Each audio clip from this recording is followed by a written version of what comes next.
I'd like to call the Schenectady City Council Committee meeting to order for Monday, December 5th, 2022. And the first committee is Finance. Mr. Rivera. Thank you. Good evening, everyone. The first item on the finance, the application for Restore New York Run 7 grant. Mayor McCarthy. Thank you, Mr. Chairman. This is outlined in the information given to the council. Again, Metroplex has been the point on this. This is an application for up to $3 million to facilitate the development of a proposed building at 756 State Street. If you have specific questions, but this is starting the process to conform with the criteria of this funding possibility, where the council will have to hold a public hearing and get public comment on it. So I ask for your favorable consideration at this point. Any questions, concerns? Seeing none, may I have a motion? Okay. All in favor? Aye. Thank you. The next item is the 2023 Downtown Special Assessment District budget. We had a public hearing with 11/28. Are there any questions regarding this item? Seeing none, may I have a motion? I'll move it. Second. All in favor? Aye. The next item is the 2023 Operating Main Street Business Improvement Budget. Again, we had a public hearing on 11/28. Are there any question or concern with regards to this I'll budget? move it. Second. All in favor? Aye. Thank you. The next item is the update, the ARPA contracts. Ms. Porterfield. Thank you, Mr. Mayor. So yes, I'm sure not only myself but others have been calls from people who there were allocations made to. So at this point, I want to, I've asked Ms. Diaz and also Mr. Colden if we could just have an update where we are with the contract, so people can have an idea of when they can start seeing their contracts and the funding following that. So I'm not sure which of you wish to start. I'm happy to start. Sure. Thanks. The law department's putting together the contracts for the recipients who we can go right into contract with. There were no funding contingencies. So we're preparing those contracts. We got the programmatic information last week from the development department, so we can obviously incorporate that into the agreement. Once they're drafted, we'll have development take a look to make sure that it fits their schedule in terms of compliance, monitoring, etc. And then we'll send it to, and obviously we'll give it to the mayor for review. Then we'll send it off to the recipients for their review and execution. As it applies to those who are those recipients who have contingencies related to their funding, that is that they had funding that they had to get lined up. I can't speak to that. I don't know if Ms. Diaz can.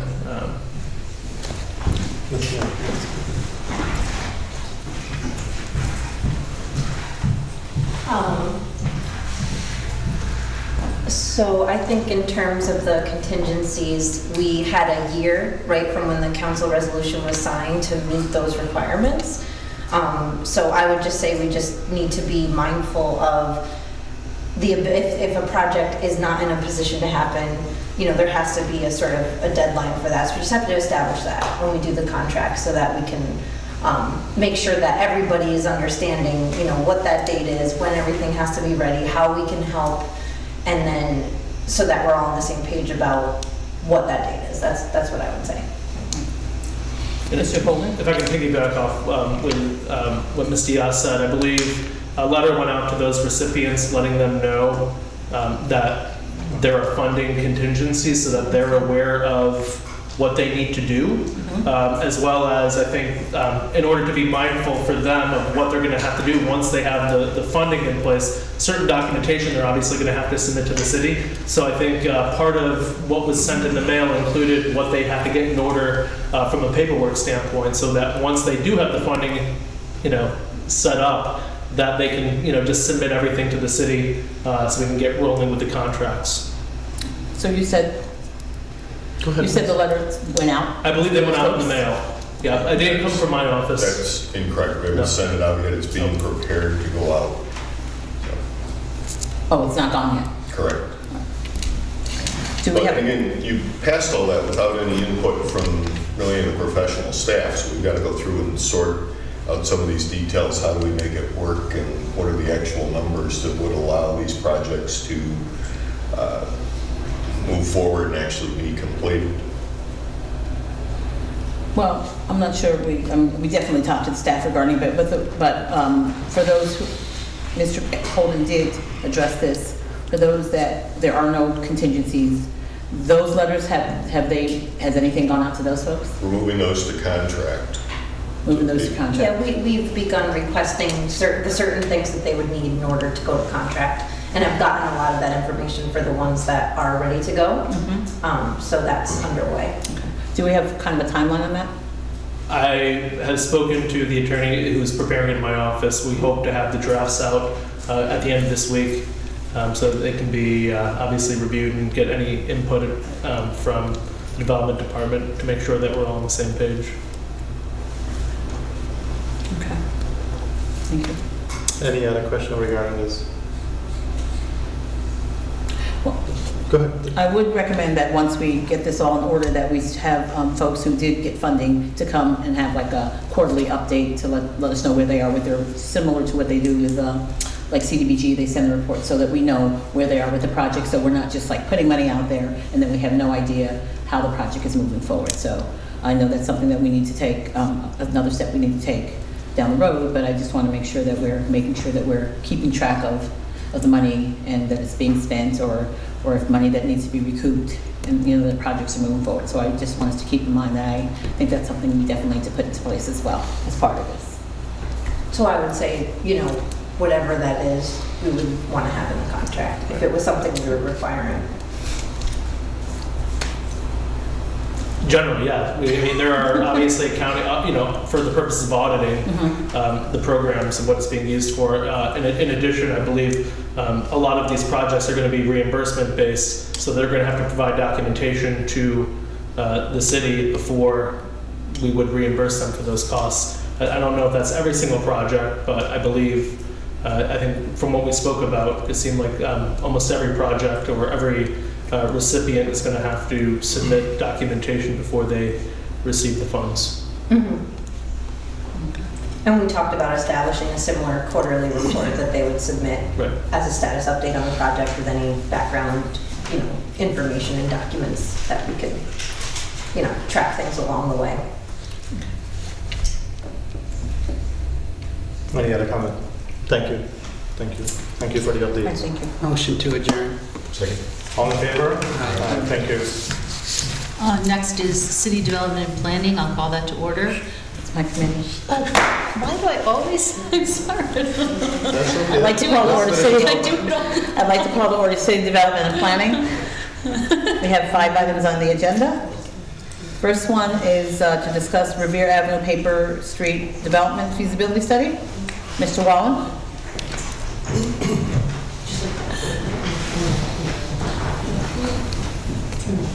Thank you. Several sessions ago, we had the property owner, one of the main property owners of Revere Avenue here, to discuss petitioning the city to look at developing his street from a paper street into a actual street. So what we have here is a proposal from a firm CT Mail, who I do have on the term contract.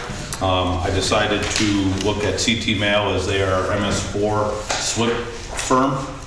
So they have the best history and knowledge right now of the city from a drainage, wetlands, and permit perspective. We don't do a ton of work with them right now either, so it's something where they're not too busy, where we have some other firms that were working on more road projects. I talked with the principal there about the proposal and what we were looking to do. I think the scope and the fee is right in range with what we were talking about. The question, I guess, that we have now is for the council to determine if they'd like to move forward with this at this fee, and if so, how they would like to pay for this fee. Typically, the cost is assessed on the property, but I do not have the property owner here. I kind of neglected to invite him. That is my fault. But I know when I'm talking with him, he, in his letter, has put that these properties that have no use and no access. He's paid over, he claims $100,000. I have not verified that with Lindsay. But he would say that he would look for the city to probably take on that cost for the design. And then if it was feasible, then he would work with us in the future on those costs as it goes forward. So I guess this is a discussion for the council because I have this and I don't know this is as far as I can take it right now without some kind of a direction, I guess, or instruction from the council. Discussion? Mr. Williams? Mr. Wallen, is there a precedent that the city would not pass this funding request on to the homeowner, or is there ever an instance where the city would like bear these costs? Well, I would say that this particular situation is the first that I have seen in 10 years that I've been city engineer. 99% of the city has been developed. The other areas where we have mostly paper streets like this are adjacent or in parks, and we've tried to reclaim them. This particular street is an outlier, whereas it really serves no purpose to the city from a recreation or park standpoint. It's in between two housing developments, which is why he's trying to develop it himself.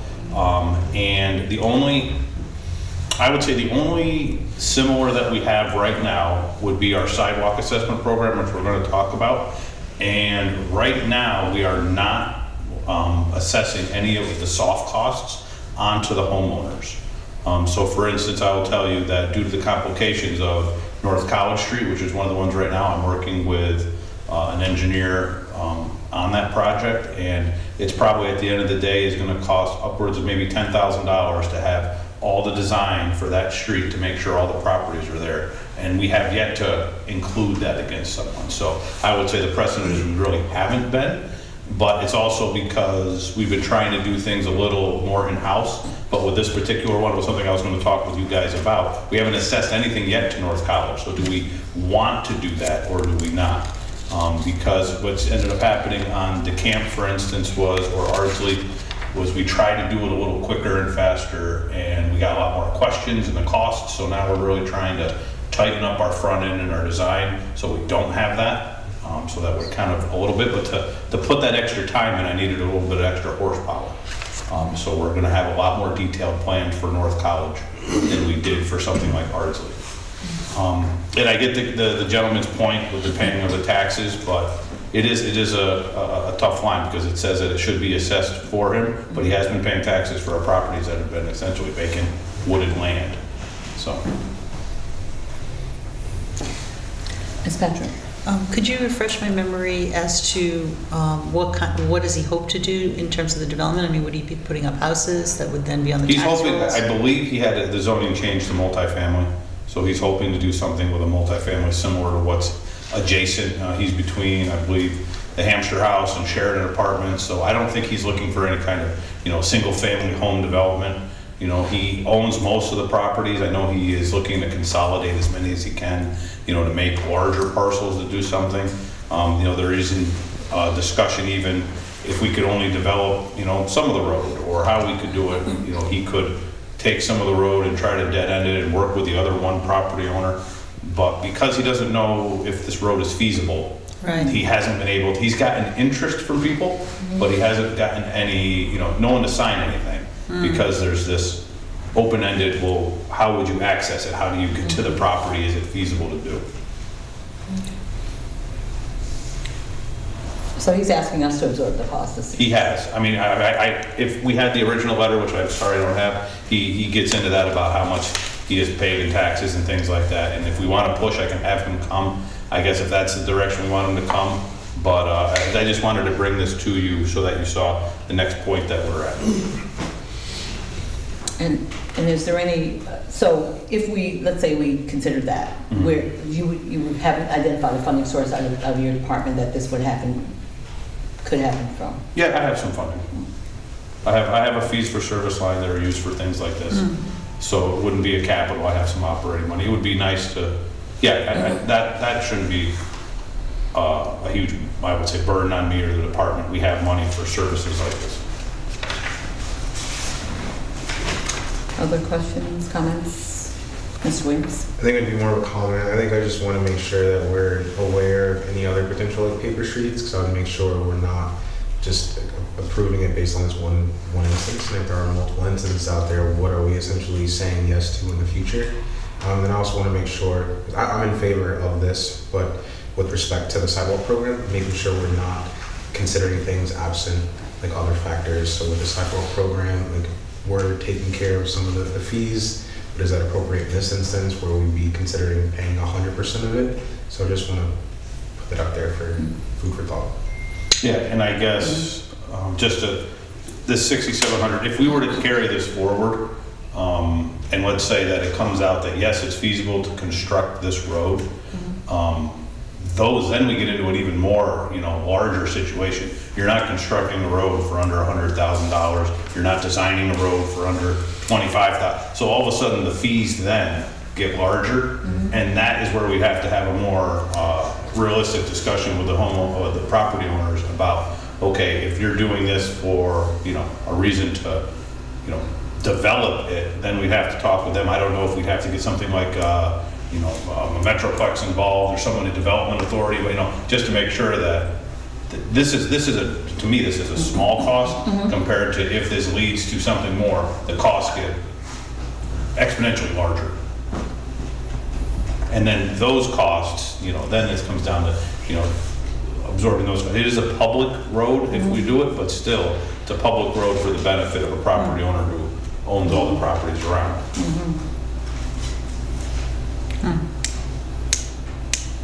That's a good point. So I think it takes some further discussion because he would have to agree, he wouldn't have to, but we would need to have some agreement, like, would he cover part of that cost? That's as opposed to us just, basically. Of this cost. Let's say we do the feasibility study, and then it leads into, down the road. So who's going to pay for that? Okay. That should, to me, should be part of the conversation as well. Was the expectation that the city would pay that entire cost? Yeah, that'd be something I could talk with them about. And then we could come back, sometime maybe after, the first of the year, after I know you have, maybe it's not the first one, but in the future we can talk about it. But I wanted to get this information to you so that we could talk about it. I think we need to have further discussion. Is there any other thoughts? Would you like anything from him, like a written proposal about what he would think, how this would go forward, something like that? I think it would be good. Proposal? Yeah, we'll Yes. Okay. Okay, so. I have more, so. You have more? Are there any other questions regarding this item? No? Okay. Item number 2 is award bid and contract for the Jerry Burrell Park improvements to Carver Construction. Mr. Wong? Sure. So this was a complex project. As you know, we've been really trying to move forward with the improvements to Jerry Burrell Park. The project has been out to bid prior. We did receive no bids. We went back through, we reworked the bid, and we received one bid from Carver Construction, who, as you know, we do a lot of work within the city. The bid was higher than our budget would allow. We met with Virginia, talked with Andrew, and they do allow in procurement that if you have one bidder, you can negotiate with that bidder. So we sat down, myself, Kristen, Ron, we all met with them, Paul, and we talked about where they saw costs in the project. And after some back and forth, they thought that there were some areas regarding some of the means and methods, sometimes some of the sub-base and the amount given their walking path, and some other things that some of their sub-marks-ups. I mean, there was some meat on the bone. And so because of the importance of the project, they looked to bring it down to the number that you see here, 1.3, and that is more in line with our budget. And so with that number, we're looking to move forward because we just really want to move this project. Yeah. Any questions, comments? I'll move this. I'll second it. All those in favor? Aye. Thank you, Mr. Wong. Next item on the agenda is, what's it, you have- No, you have I'll more? sit here then. You have, for this, okay. Is the update for the Central Park sidewalk project, Mr. Mudaveri? Yeah, thank you. I asked to put this on the agenda just to update the entire council because we had a meeting last week, 2 meetings, And I wanted to update the entire council on where we are in terms of that and the way forward. And Mr. Walling is going to give us an update on the pathway forward in terms of what is going to happen. That was discussed at the meeting, but I think it's wise that we discuss here and everybody's on the same page. So I'll ask Mr. Walling just to walk us through what are the next steps. Sure, for clarity, for anyone that is listening online, it is Central Park Way, not Central Park. Central Park. I just want to make, the note says Central Park, and that could be misleading. So what we're talking about is Central Parkway, essentially between Eastern Parkway and DeKalb. We did have those meetings. What we're looking to do is, like I discussed earlier, I'm working on North College Street sidewalk assessment, a very similar program. And what I'm looking to do is wrap that project up sometime in January and start working on this one there and after. The concerns that were voiced were a lot about width of the travel lane, maintaining some kind of width of an island, parking, and just overall clearances down the road, making sure it doesn't impact anymore to some of the trees and the aesthetics of the roadway.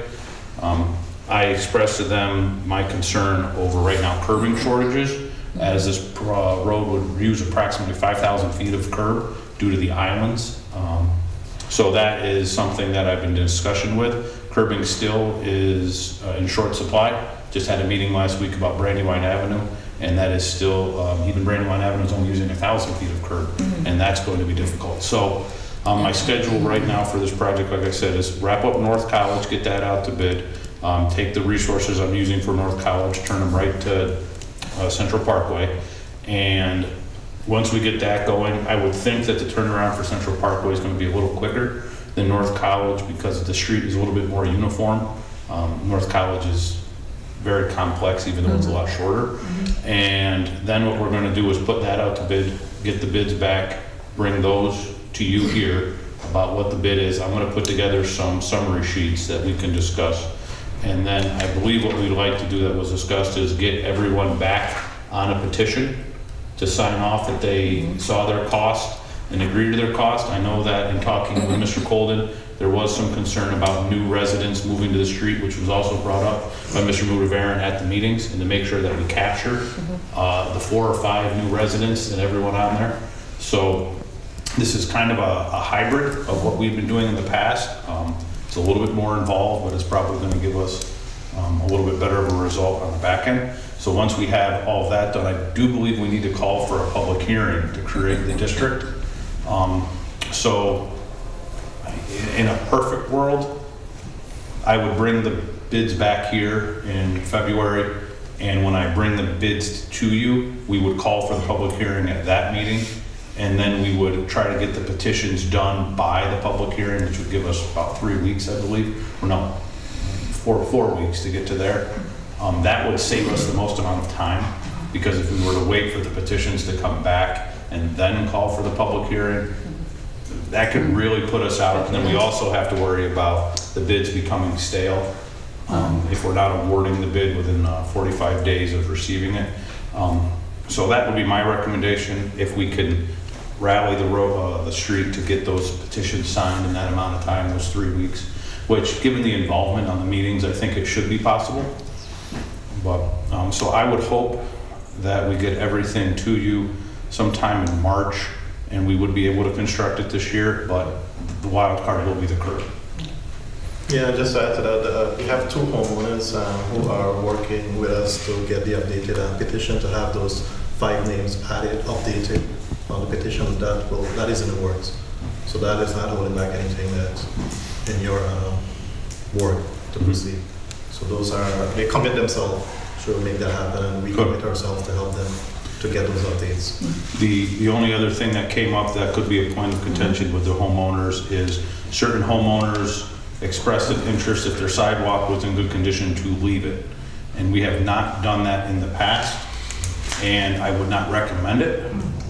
But you know, if we can make it work, we will, but the sidewalk may look a little wavy if we were to do that, because I mean, part of the reason that Wright and DeKalb look like they are is it's a nice strict, you know, edging of the curb all the way down. And so and I know that the idea with this assessment is that once you get the percentage, even if you did not sign off, you would still get assessed the value.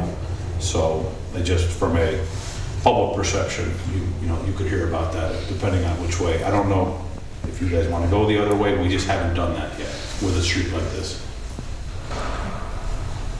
Me, personally, I will leave that to you. You're the expert in that. So, that's I don't know the rest of the council. So pick that out, leave that out, or we just bypass it. I'll go with your recommendation. Yep, I agree with that. I don't know if the other council members can ask that. I trust your expertise, but I certainly wouldn't want it to look like, a mosaic of tiles going down the street, so, but. Yeah.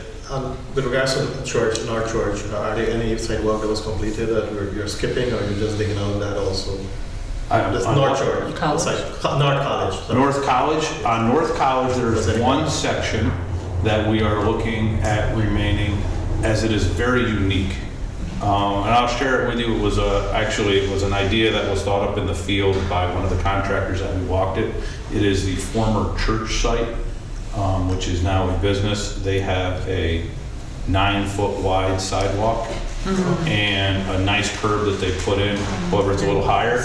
And what we've determined is we may, I'm not saying 100%, but we may be able to actually cut the 4 feet of unnecessary sidewalk, because our standard is 5, and then do a landscaping area with some trees, and then make it up that grade transition with that, which is possible. You could, the green spaces like on Ardsley, Ardsley allowed us to skip houses. We skipped several houses because on Ardsley we have a curb and a grass strip and then the sidewalk.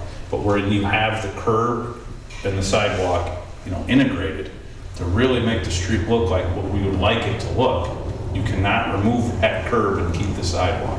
So it's difficult. And we haven't had a lot of easy sidewalk assessments come across. Ardsley was one of 4, so I'm looking forward to another similar to that, because it is easier to make it up when you have some space to work with, some buffer area.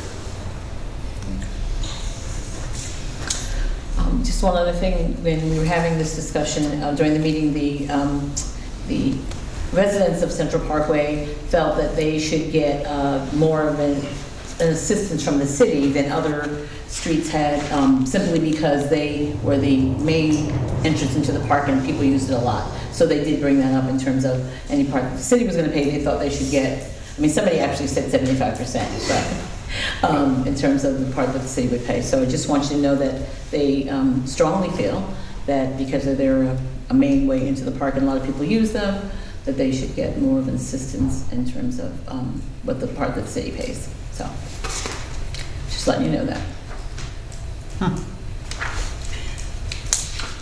So you weren't at the meeting? No, I was at the Upper Union Street Okay. Neighborhood Association meeting. Okay, and all right. So, yeah. Unfortunately, went a little bit later. No, than- that's okay. Yeah. But I just wanted to make you aware that conversation did take place as We well. will have more meetings, and Yes. we'll send out the invitation once we have any more updates that needed. So pass Thank on to the homeowners. We'll let the entire council know if there's any meeting and things like that. But they're working along, and I'm happy that we're getting on board and moving forward this sidewalk program, because they waited for quite some time there, a number of years, and I think they're happy that it's finally. They're skeptical because of it so long, 3 years. So there are a lot of questions. There are a lot of people who are on the fence, I think, but they were concerned because they weren't getting any feedback. And here we are now moving forward. We're providing the information to them, and they're more, relaxed, for lack of words, in terms of moving forward. Yeah, my recommendation at the meeting and to you now would just be to try to do the best decide on the side of uniformity. We've done the sidewalk assessment now a couple of times. It was subsidized to 1%, and we're going to be doing it before Central Parkway with North College.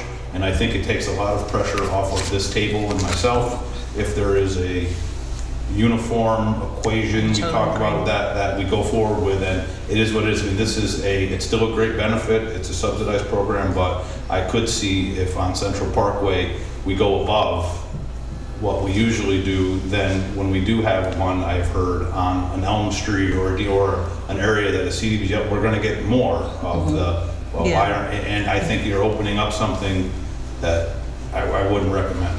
So I don't know that equation. I'm gonna be able to provide you with numbers when I come, but yeah, I'd recommend uniformity in some regard. Makes sense.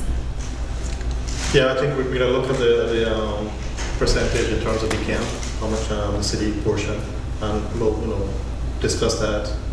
And I'm agree with you. We should stay within that level, so nobody feel that one straight resident is getting more than the others.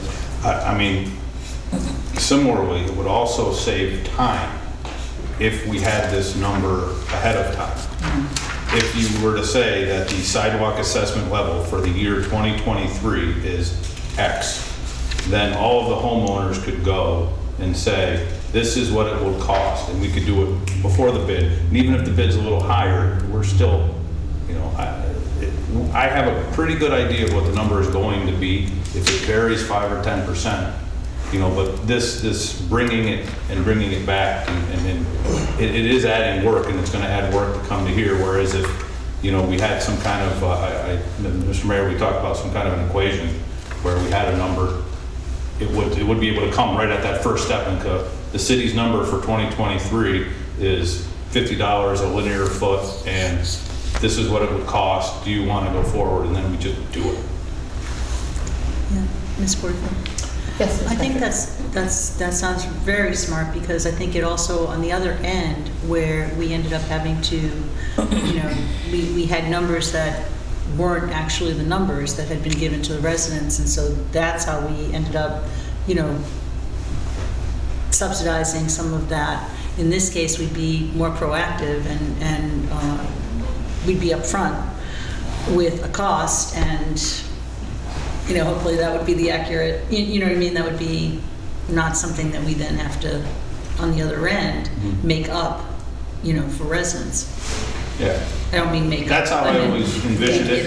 John, I know that we've talked about it when you were, putting this program together with everyone.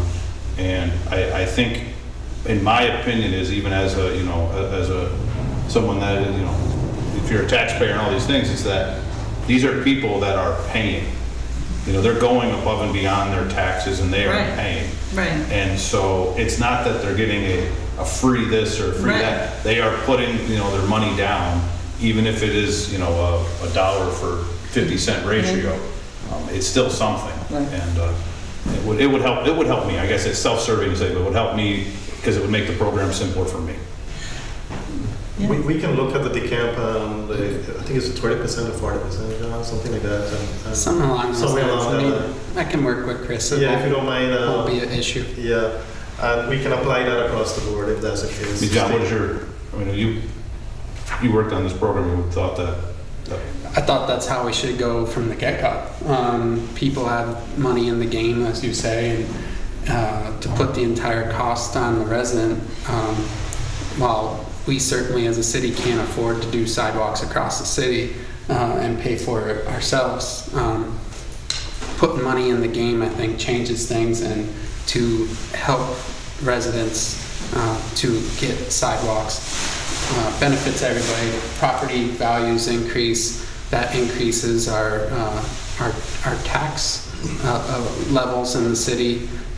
So it's a benefit all the way around, and makes the city more walkable, more usable, and more attractive to property owners, or would-be property owners. Yeah. And we can do that, so we'll find out what's the exact percentage. Use Yeah, camp, and I'm not saying it's anything that we do immediately. I'm just saying is that we're going to have our past numbers, we'll have our future numbers, and then maybe after those, we'll be able to make an informed decision on how we want to handle going forward. We'll get that to you. Makes sense. Thank you. All right. Any other questions or comments? No, it's good. Thank Good you, Mr. stuff. Long. Thank you. Thank you, guys. Really appreciate it. Right, the last two items are property sales, and they'll be done in executive session. So I'll ask for a motion to recess. Second. All those in favor? Aye. We're recessed. So now I'm going to open claims. And we have one item on the agenda, and we need to discuss that item in the executive session. So I'd like to ask that we have a motion to go into executive session. So moved. Then second. Okay, all in favor? Aye. Okay, thank you. The public would have to leave.